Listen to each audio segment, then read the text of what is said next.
You're welcome to our channel, Simplified English Grammar. Today we'll be talking about the noun gender. The noun gender. This is one of the grammatical properties of nouns. It refers to the form of a noun which indicates sex or absence of sex. The kinds of gender are three: masculine, feminine, and neuter. Masculine, feminine, and neuter. Masculine gender refers to any noun that denotes the male sex. Male human beings such as man, father, uncle, brother, duke, and the rest of them. While the female gender refer to any noun that denotes the female sex. Example of such include woman, girl, lady, aunt, actress. Finally, the neutral gender here refer to gender or to nouns that does not show sex differentiation. Animals whose sexes cannot be differentiated and other inanimate objects belong to this group. For example, we have car, cat, dog, chair, and the rest of them. There is an aspect of the gender that we want to talk about. Unisex noun. Unisex noun. Have you heard about that before? There are nouns that are unisex.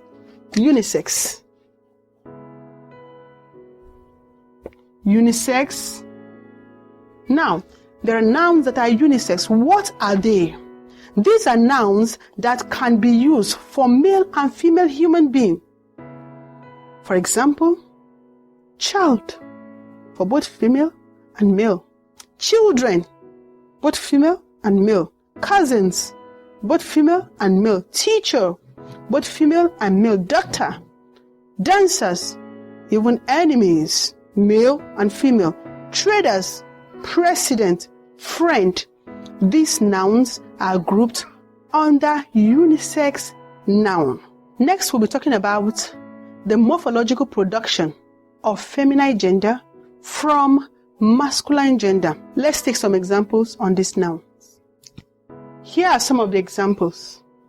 1. Master, mistress, poet, poetess, duke, duchess, lion, lioness, host, hostess, actor, actress, tiger, tigress.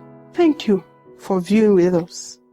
Please don't forget to like, subscribe, share, drop your comments in the comment box. If you have any question, you can drop it there. We'll respond to it. Once again, thank you for viewing our channel. In our next episode, we'll be talking about something very important. Nominal cases. Again, nominal cases. You wouldn't want to miss that. See you in our next episode. Bye.